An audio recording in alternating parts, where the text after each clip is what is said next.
How decentralized is DeFi really? Decentralized finance has had a rough 2 years. During the halcyon days of DeFi Summer 2020, it promised to build an alternative to banks and the traditional financial system. 2 years later, bad actors have stolen billions of dollars through a series of hacks, scams, and pyramid schemes, and many are questioning how decentralized DeFi really is, or ever was.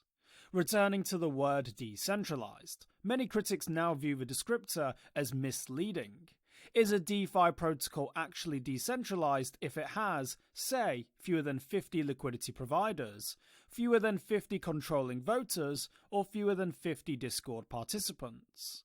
What about if it has fewer than 50 GitHub commits, or fewer than 50 administrators selecting governance topics and tabulating snapshot.org votes? By any of those standards, only a small handful of DeFi protocols would qualify. Maker's leadership team makes the important decisions. Most DeFi protocols don't actually satisfy the definition of their leading descriptor, decentralized. Central development teams still control most DeFi protocols. For example, $7.8 billion in value is locked within the ecosystem of Maker's decentralized autonomous organization. Maker backs one of the world's most popular stablecoins, DAI, which has a market capitalization of more than $5 billion. Rather than keeping the liquidity that backs DAI on public blockchains, MakerDAO instead pays centralized asset managers who are signatories to off-blockchain investments. These include an expansive bond portfolio, real estate, and an assortment of commercial contracts. As signatories to these assets and the proposers of other investments, Maker's leadership makes critical investment decisions on behalf of the community's treasury. What's more, approximately half of Maker's collateral is USD Coin, which is a permissioned stablecoin redeemable at only one issuer, Circle, that has unilaterally censored particular USD Coin tokens. USD Coin and its variants like PSM USD Coin A make up approximately 1/3 of its collateralization. Maker's collateralization chart divides things by assets, debt ceilings, and stability fee. It has Ether A, Ether B, and Ether C categories that all use Ether but have different stability fees and debt ceilings. Frax fails an audit, appears barely decentralized. Another allegedly decentralized stablecoin, the $1 billion Frax, also has a large bag of USD Coin. Indeed, USD Coin compromises an overwhelming 93% of the assets locked in Frax's smart contracts and liquidity protocols. Worse, a September audit turned up major trust issues with Frax's leadership, including administrators having special, little-known powers. Their elite privileges included the ability to mint unlimited amounts of Frax Ether, change the state of the Frax Ether Minter protocol, and withdraw funds from Frax Ether Minter. Frax's Frax Ether is a proprietary version of Ethereum whose liquidity and peg underpins the peg of Frax.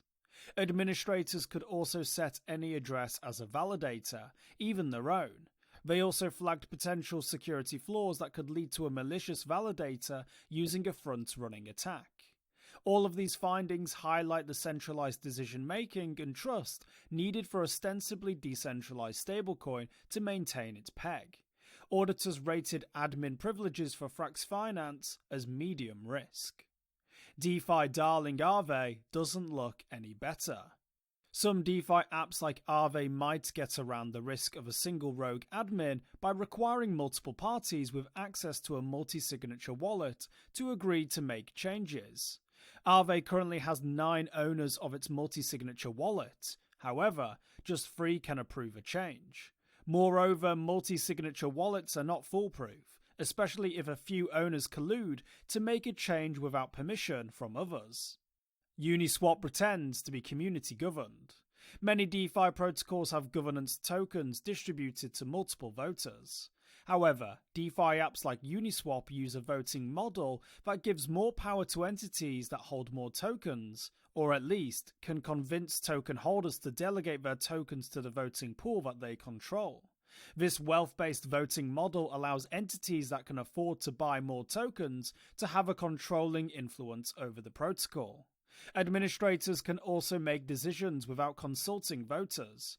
For example, Uniswap removed 100 tokens from its website without any public vote at all. It insisted that the tokens were only being removed from its website interface and not the protocol, yet almost all Uniswap users interact with the protocol from the website. How much is decentralized in DeFi? DeFi uses branding to distract retail investors, promising decentralized governance that rarely exists in practice. Typically, a very small group owns multi-signature wallets, controls admin functions, leads code development, and selects the issues that are put up for vote. The initial coin offering craze might have died down years ago, but governance token issuances are remarkably similar.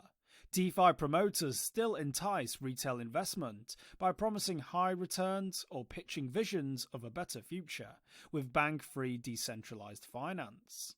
Most of these protocols will likely fail to become truly decentralized, however. The developers will still likely control them or give most of the power to big investors. Auditors could even find flaws in the code that could give administrators control of the smart contracts.